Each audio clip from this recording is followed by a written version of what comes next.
I said this is the best smelling conference I have ever been to.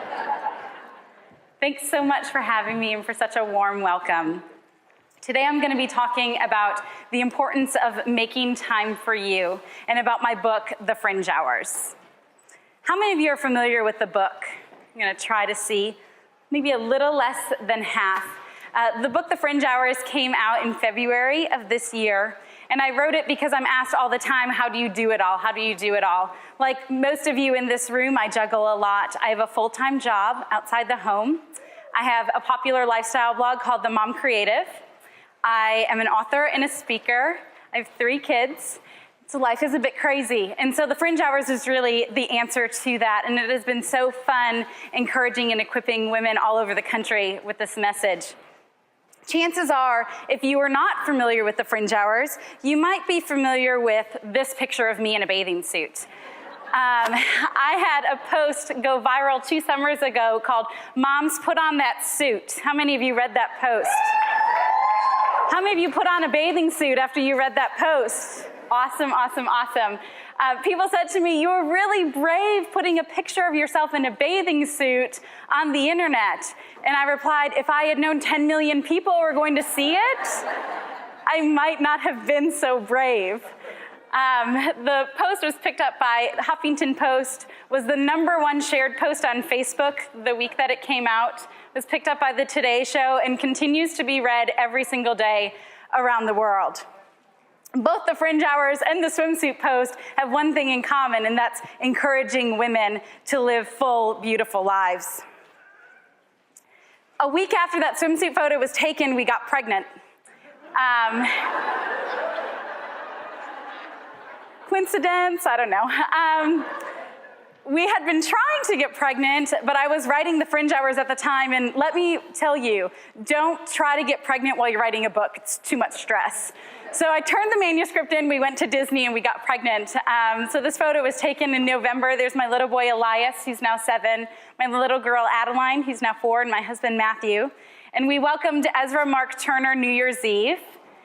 And then 6 weeks later, I gave birth again to The Fringe Hours. So it's been a year of birth for me. And so the good thing was that I was on maternity leave when I released the book. The bad thing was I really didn't have a maternity leave because I was releasing a book.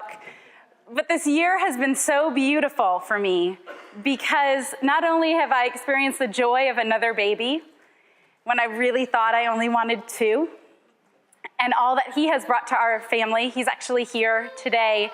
But I've gotten to tell this message, that you matter, that your passions matter, and that when you are making time for yourself and the things that you're passionate about and you're practicing self-care, you're a better wife, you're a better mom, you're a better friend, you're a better employee, you're a better manager of your business because you're making that time. You matter. So let's talk a little bit more about The Fringe Hours. When I set out to write the book, I knew that it couldn't just be my story, a woman living in Nashville, Tennessee, with at the time 2 kids, working a job, and doing this blog thing on the side, that wouldn't be relatable to everyone, right? And so I did a survey, and more than 2,100 women from across the country and around the world responded. And I thought that I was gonna know everything. Like I was just doing the survey to do my due diligence, but I knew what people were gonna say, that they were passionate about things and they were busy. And I kind of thought that would be the end of it. But I was blown away. More than 500 pages of responses from women. Feelings of guilt and comparison and struggle, and it being years and years and years since they had made time for their passions. And so it changed the whole trajectory of the book. Instead of being a resource for women on just how to find time and use it well and be this sort of manifesto and permission slip, it became a lot more. So let's talk about some of those challenges, because I think that when people read The Fringe Hours and they think about the message, it's the challenges that resonate with them almost as much as the application. How many of you sometimes feel guilty because you're putting so much time into your work and other things you feel are suffering? Anyone? Just about every hand in the room is raised. How many of you have ever felt guilty because you felt like you should do something, maybe bring cupcakes into your child's school, or sign up for something at church, and you said yes, and you did it, and then you hated that you did it, and you hated that it was on your calendar, right? We all have those things on our calendar. We need to stop doing that. We need to start saying no. We need to remember that our lives are our lives. That what somebody else is doing isn't what we necessarily need to be doing. And that brings up the second challenge of comparison. How many of you have looked on Facebook or Instagram or Pinterest and you saw what someone else was doing and you compared it to your own life? Those of you who are not raising your hands are lying. Okay? Because we all have done it, and social media has made it worse. We're using other people's highlight reels to determine our real life. We're seeing that perfect birthday party. We're seeing that perfect living room. We're seeing that perfect vacation, and we're comparing our lives to it. And then we're spending our time trying to make our lives look like that when it might not be something we're passionate about, it might not be something we're good at, we might not be able to afford it, but we're doing it anyway. I love to throw birthday parties for my kids. It's like my thing. Like I spend 9 months, you guys, planning my kids' birthday parties. I'm an end of one. Like I'm the abnormal person, but every year when parents come to my kids' parties, they compare themselves to those parties. And they say, oh, you're a really good mom. My kids have never had a party like this. We just go to the bounce house and that's all we do. I'm like, that's amazing. My kids asked if we could go to the bounce house this year. Do you know how much time I put into this Elmo party? But I do it because I love it, because I'm passionate about it, because painting those little minion signs for my son wasn't about making it Pinterest perfect. It was what brought me joy. It was how I wanted to spend my time. And if another mom just wants to go to the bounce house and her kids are gonna love it just as much and that's good for her and her life, then by all means she should do it. We need to stop comparing our lives to others. And then the biggest one, which is actually how the Fringe Hours starts and was the hardest chapter of the whole book for me to write, was balance. And why it was so hard is because I don't really necessarily believe in balance. Like, is there such a thing as perfect balance? And what does that even mean? But women all over the country, when they responded to their struggles, they said, I feel like I have to have perfect balance, and so the only thing I can do to have that is to cut myself out. How many of you have felt that way before, right? That it's the easiest thing, right? Something's gotta go. I've been guilted into doing this thing, but I'm already doing it, so I'm gonna cancel that doctor's appointment. I'm gonna not go to the dentist one more year, it's not gonna matter. I'm not gonna read that book, I don't have time to read. It's just easier to push me to the side. But what happens is that at time and time again, doing that over and over and over, we become drained, exhausted, emotional, cranky. I was a bit cranky this week because I was not very balanced. You know, balance has two definitions that relate to time. One is a very neat order of things. And I think that's how I often define balance in my own life. I look at the calendar and everything looks great. This is going to be doable. Would you guys say you agree? That's what balance is, right? If everything fits on the calendar, I've got balance. Well, the other piece is emotional stability. And too often things look good on the calendar, but we are exhausted, right? We're drained, we're doing too much. And so actually, we're not in balance. And so putting those three big challenges in perspective, saying no, figuring out what it looks like in your own life, makes a huge difference in this journey. So the whole first section of the book is on those topics. So the presentation isn't about the challenges, but if you think some of this resonates with you, definitely check out the book, because it's been incredible to receive letters every week from women across the country about these things really making a difference in their lives. So, we've overcome. We've said no to the school picnic. We have perfect balance. We're feeling great. We have deleted Instagram, so we stopped comparing, and we're ready to find those fringe hours. Fringe hours is such a fun definition to me. Hour, of course, is an appointed period of time. It isn't necessarily hours. Sometimes women will say, I don't have hours. Like, who are you to be telling me I have hours in my day? But it's just an appointed period of time. And then fringe is the periphery, which is oftentimes where we're gathering that time. But fringe is also something that makes things beautiful. And when you put it together, a fringe hour is a pocket of time that is going to make your life more beautiful. And it's making your life more beautiful because you're pouring into yourself and you're able to give back. And you're happier and healthier and honestly more balanced. But for many women, they don't know where these fringe hours can be found. How many of you would say that's true for you? This sounds like good in theory, but I have no idea where that time is. Raise them high. About half the room, maybe 2/3. So here's what you're gonna do. You're gonna go on fringehours.com and you're gonna download a free time tracker. It's basically a pretty spreadsheet. You can absolutely use a calendar or a journal, whatever is going to work best for you. And you're gonna track your time in the same way that we track our eating habits or we track our steps. You're literally tracking every bit of time in your day. You're writing down the laundry. You're writing down the carpool line. You're writing down how much time you're spending writing blog posts about oils. You're writing it all down, how much sleep you're getting. Okay, so it's different than a calendar. It's not just the highlights, it's everything. Every time I track my time, I'm overwhelmed by how much time I spend on laundry. It's all over my time tracker. After you track your time for a week, you're gonna take a look at that sheet. And it's incredible.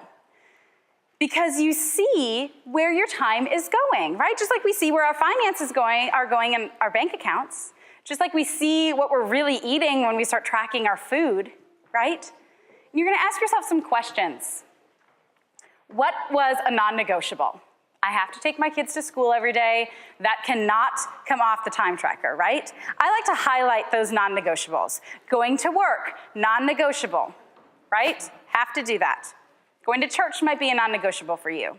After you've done that, what could come out of your schedule? What's on that schedule that you maybe felt guilted into? What's on that schedule that you said yes to that you maybe should have said no to? Just because something is good doesn't mean it's good for right now in your life.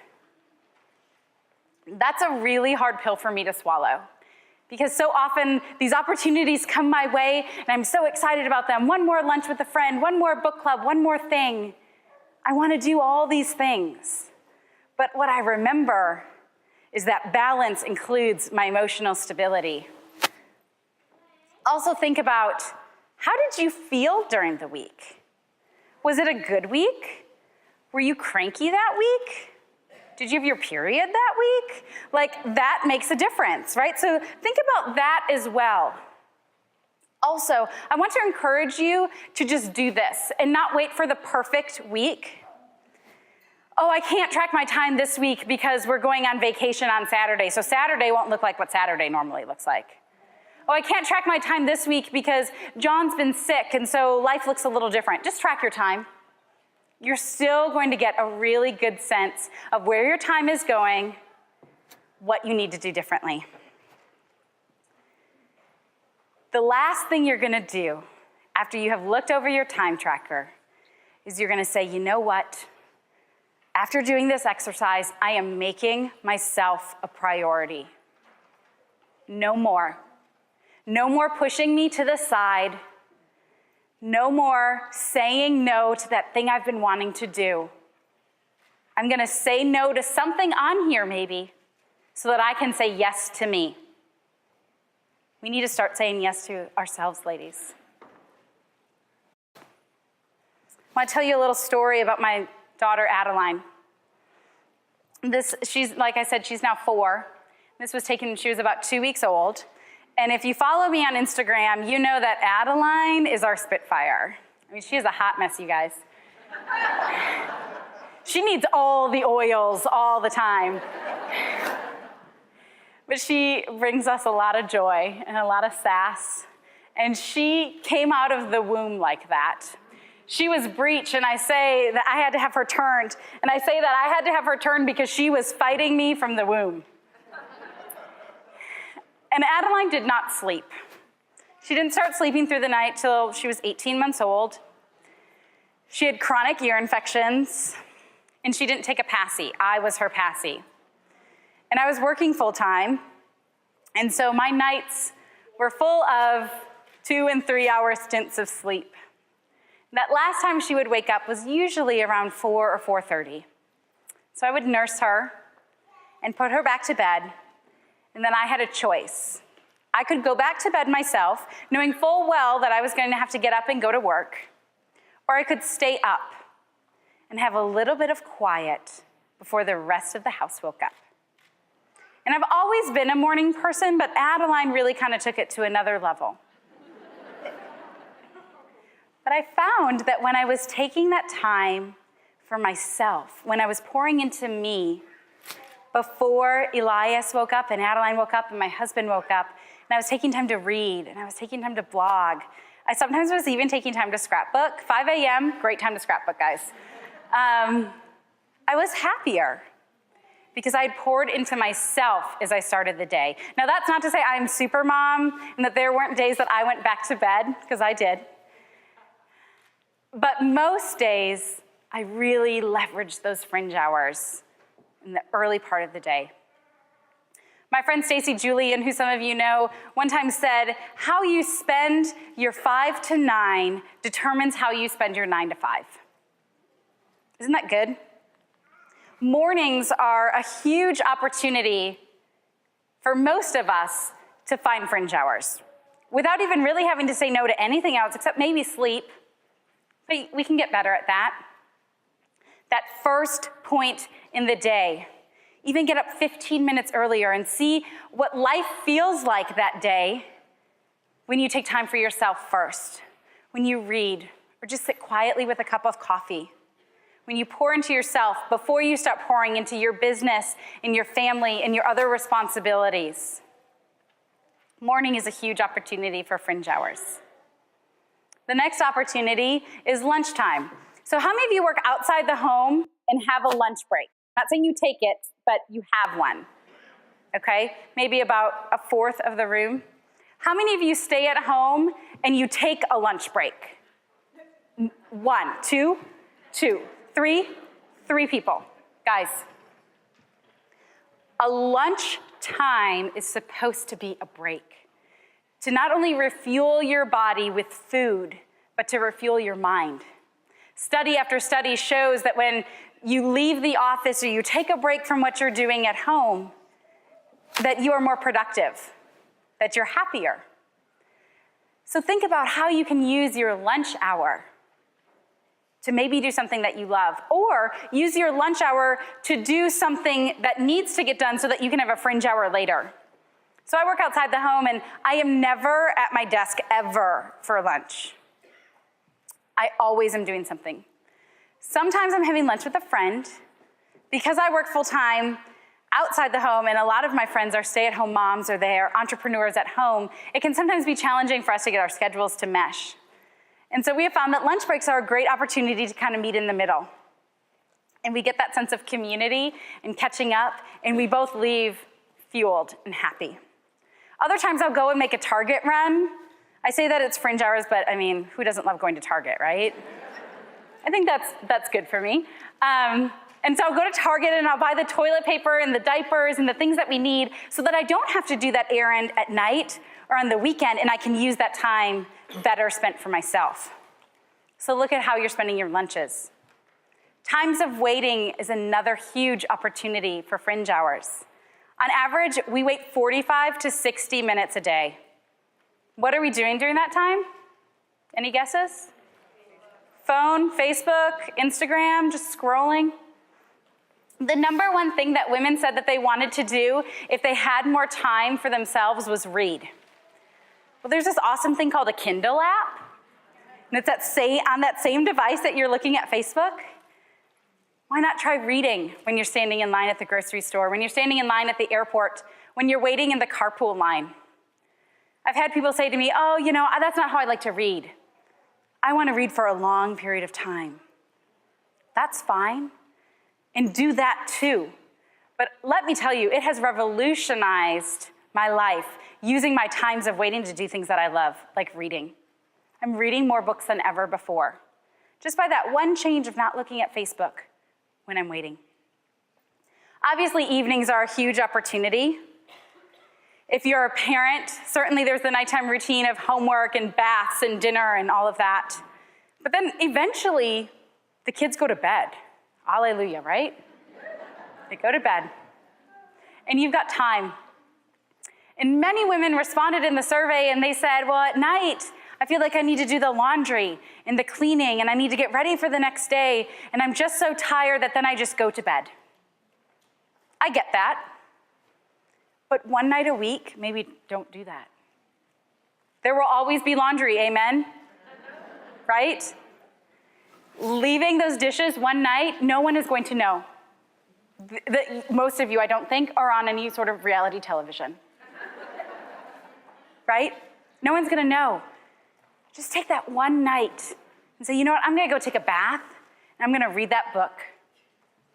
I'm gonna start that craft project I've been wanting to do. I'm gonna not turn on the television, and I'm gonna do something that really has meaning in my life. And then, of course, weekends.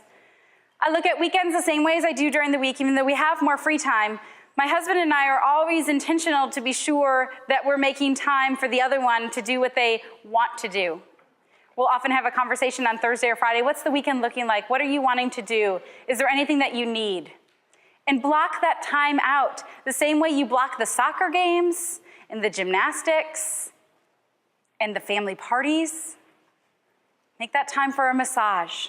Make that time to get together with a friend. Make that time to go for a walk and put it on the calendar and do it.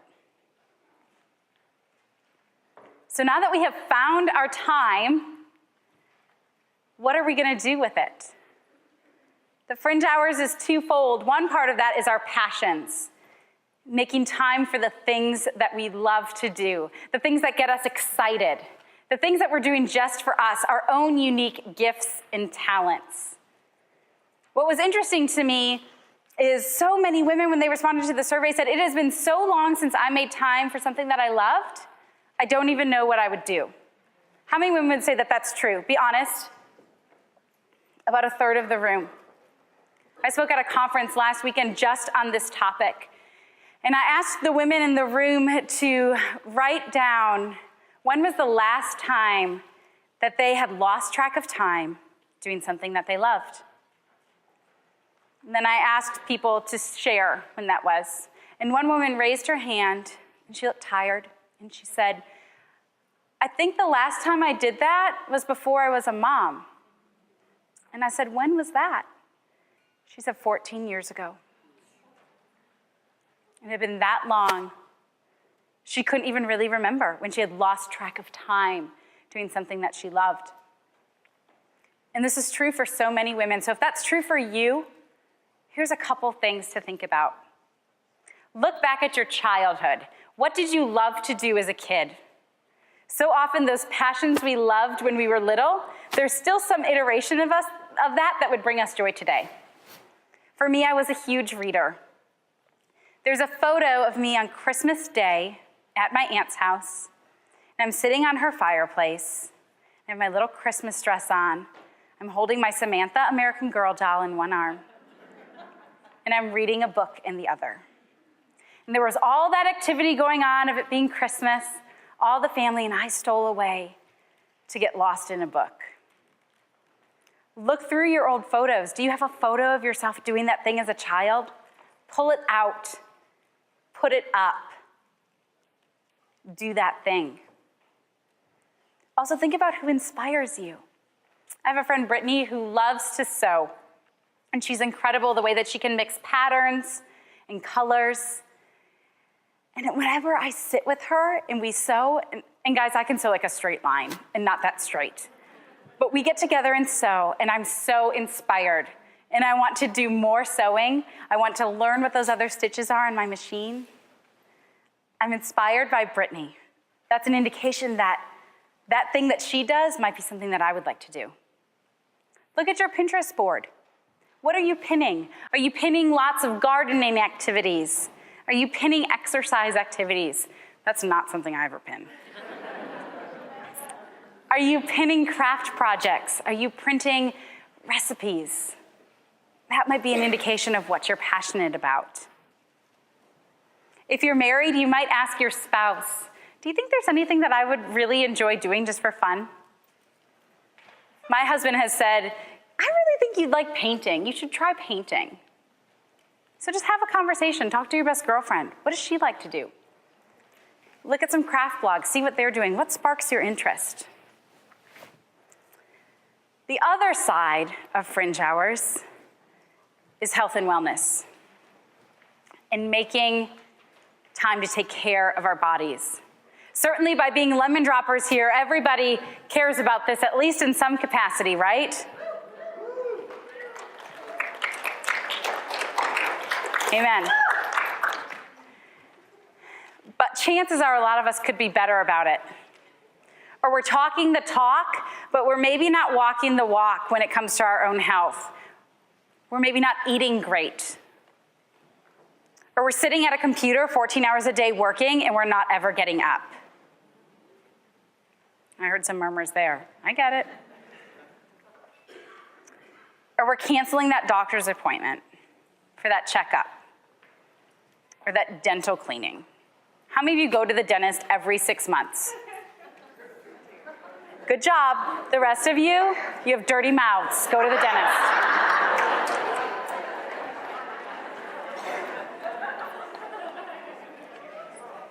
But seriously, we wouldn't let our kids live this way, right? We take our kids for their checkups. We have to model this behavior so that others see it and are inspired by it. And if we have kids, that our kids are gonna grow up and remember that their mom or dad did that.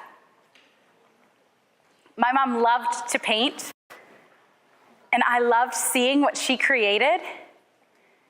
I would wake up in the morning and run to the kitchen table and see what she'd painted when I went to bed. That left a mark on me. And it was normal. And so now it's normal for my family to see me crafting, for my kids to see me making that time. We need to model these behaviors. Okay, so now we have our time. We've gotten rid of the guilt. We know what we're gonna do. So now let's take it to another level and really maximize. Who likes to maximize in here? I feel like the lemon droppers are a maximizing group, right? One way that we can maximize our fringe hours is by being boundaried. Boundaried with our time, saying no, saying this is my time. I'm not gonna add one more conference call in. I'm not gonna add one more practice in. I'm not gonna say yes to one more thing. This is my time. Being boundaried in our relationships. This is a hard one. Are there people in your lives that kind of drain you, that kind of suck the life out of you? Let's be boundaried about that, guys. I mean, that takes time, right? Think about ways that you can put boundaries around that relationship. Also, boundaries in our consumption of media, in what we're doing that maybe are not the best choices in our lives. When we're boundaried, we're able to be the best version of ourselves, and we're able to maximize the time that we've been given. We also need to be good about embracing help. How many of you would say that you have no problem asking for help? It is easy. Like, no one. You couple people are my people because I will ask for help all day long. My videographer, I'd never met her. I was like, hey, can you come hook up this mic on my bra? Like, I need help, I can't do it. No shame, right? Whereas a lot of women have been like struggling and just did it themselves. And that might be a silly, small example, but there's freedom in asking for help. What was interesting in the survey that I conducted was that something like 70% of women said that household chores kept them from doing what they loved. Get help with those chores. And it doesn't have to even be paid help. Maybe your kids can pitch in a little more. Maybe you need to have a conversation with your spouse. One thing that I have learned in 11 years of marriage is that my spouse is not a mind reader. And I'll be in the kitchen just slamming dishes. So aggravated because he's just sitting on the couch. Do I say to him, hey babe, could you come help me with these dishes? Like, I just gave the kids a bath and I really want to sit on the couch too. No, I'm cranky in the kitchen. But then when I ask for help, he's like, sure babe, not a problem.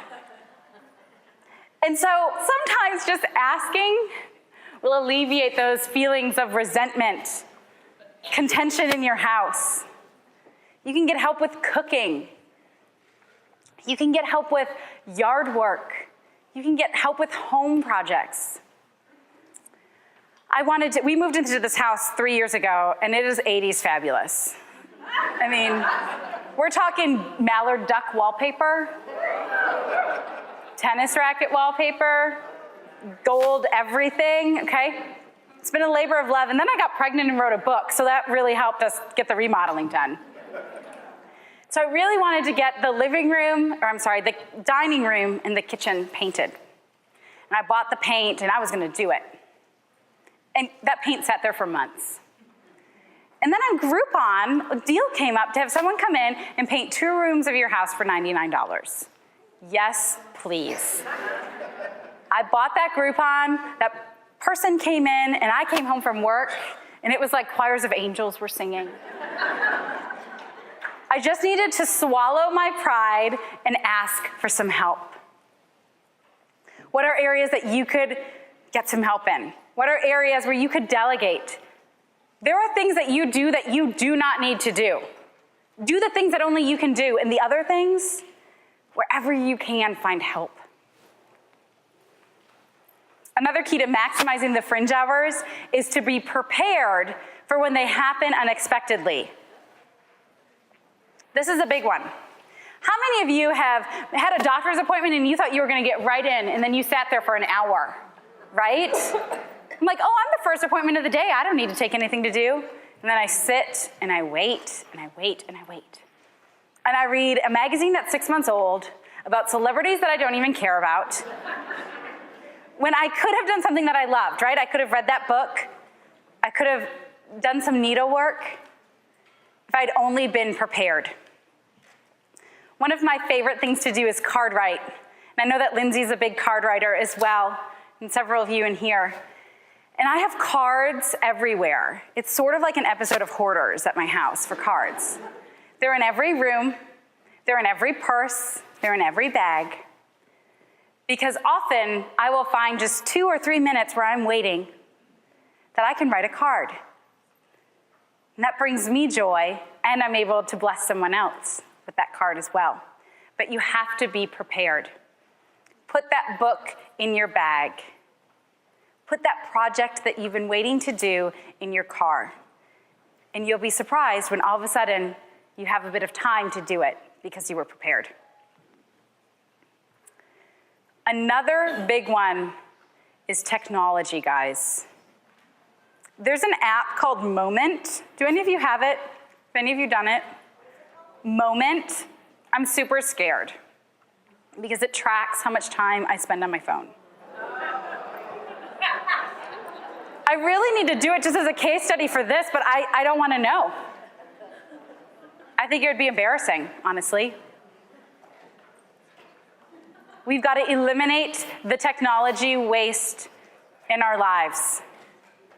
Nobody on their deathbed says, Man, I'm so glad I was on Facebook. That was a life well lived. Thank you, Mark Zuckerberg, for Facebook. No one says that, right? No one leaves a Facebook legacy, right? But your kids might keep that craft project you made, or they might read that favorite book that you kept on your shelf. Eliminate the technology waste. Look at that time tracker. See how much time you're spending watching television. Now, sometimes you need to binge watch. I am not saying that I don't ever do it. There are some shows that I religiously watch, but think about what you are spending your time on and what truly matters and how you could really be using that time for something that brought you real joy. Here's Adeline. Here's one of the 2 Sesame Street parties we've done. That was for her 2nd birthday. And that dress that she's wearing, the top part with Big Bird and the straps, was actually part of some overalls that were my sister's in the 80s that my mom kept. And my sister teases that she likes to sleep in her fringe hours, so crafting isn't really her deal. And so I said, well, can I have those overalls? I'd like to turn them into a dress for Adeline's birthday. And like I confessed, I can't do much more than sew a straight line. So I knew I was biting off a little more than I could chew, and so I called my friend Angie, who works from home. She travels a lot on the weekend, and I said, hey, I know you're gonna be home next weekend. Could I come over and could we sew together? She's an amazing seamstress. And so we got to do something that we both loved, and we got time together. My husband Matthew said, how long will you be? Oh, we're just ripping off those pants and putting a skirt on. I bet it'll take 2 hours. 4 hours later, I get a text. Hey, baby, no rush, just wondering when you're coming home. That was at losing track of time. We had so much fun together. And as important as fringe hours are for doing the things that you love, and practicing self-care and doing things for yourself and by yourself, community is another important piece of it. That community can be found one-on-one. This is my friend Amy and me, and we went to see Brene Brown when she was in Nashville about a month ago. And it was awesome. We both love Brene, enjoyed hearing her speak, but we also got to have lunch together and stand in line for an hour while we waited to get in and catch up. That time can also be found in small groups, just small groups of girlfriends getting together, going out to lunch, going on a retreat. Maybe some of you are here with a couple friends. That time matters. That's filling. That brings joy. And then there's, of course, the big group experiences like this, where we are today, like this retreat that I go on with a group of writers every year. We go somewhere just to get away, to catch up, to take a breath, and that is so life-giving. The important thing is that we can't do all of one and none of the other. Okay, we can't just be volunteering at school and church and in sports activities and give, and doing all these things that might be very life-giving, but not taking any time for ourselves. Likewise, we can't just take time for ourselves and be so siloed that we aren't ever in community.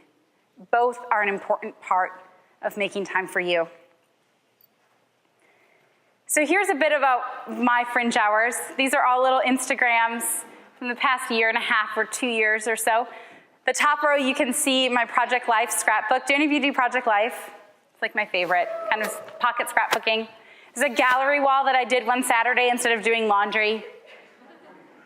Some photo books, those Minion posters that I talked about that I painted. That's when I was pregnant with Ezra. I love to read while I blow dry my hair. I think this is a maximizer. I figure on average I blow dry my hair 10 minutes a day, so that's like an hour a week. So that's 52 hours a year that I'm getting to read.